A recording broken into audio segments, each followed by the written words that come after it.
What's up, YouTube? Want to show you guys these P3 exhaust guards for the Honda CRF110. These are a relatively new product, and I think these are actually made for the newer CRF110. This one's a 14 model, but I was able to put them on this model no problem. This part mounted right up. I just had to add some pipe clamps for this part up here, and this thing looks beautiful.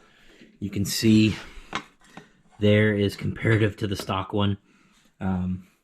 This bike is pretty beat looking anyway.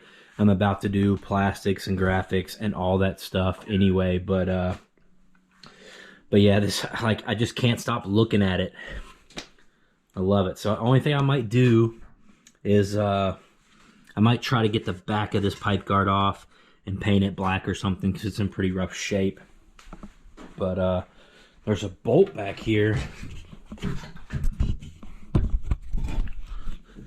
This bolt, which is really rusted and stripped and is going to be hard to hammer, got to get it out, and then I can probably slip it out around this, but it might be fun.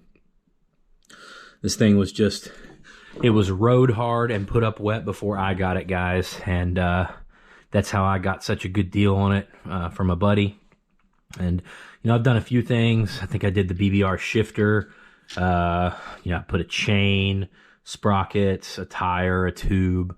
That's about all I've done to it. But I'd really like to build this thing and do the BBR forks. And I don't necessarily need much power, but definitely love to do the adult suspension. If Pro Wheel makes a shock for this thing like they do the KLX 110. But yeah, like to at least make one of my 110s look jazzy and cool, and the other one can just be to, you know, play around on the farm. But I'd like one of them to be trick. I had a 110 years ago that had suspension and a 134 kit, and that's all it had. But I've always wanted to have a badass 110 pit bike, but just never really had the extra funds to throw at it, because they're going into all the big bikes. So I don't know. Hopefully we can do something cool with this.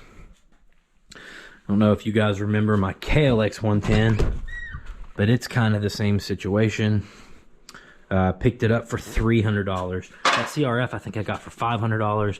This KLX I got for $300. The rear wheel was messed up. I fixed that. I think it was the cam for the brake drum was messed up.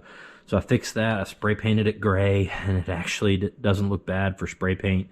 And yeah, it runs fine, but it's smoky now and probably needs rings. So this one would probably be the good one to put the 134 kit or something on. But gosh, it's hard to justify spending time working on these pitters when I've got full-size bikes that haven't had the maintenance done they need, you know? So, well, guys, that's it. I wanted to give you a little update here. Once again, P3 Carbon is awesome. P3 Composites, if you look them up on Facebook, these guys have helped me out a lot, giving me some cool products to share with you all. So if you want to support me, you can shop with P3. Let them know you saw some of their products over on my channel, and yeah, I'm sure they'd appreciate to hear that. So thanks for watching, guys. I'll see y'all in the next video.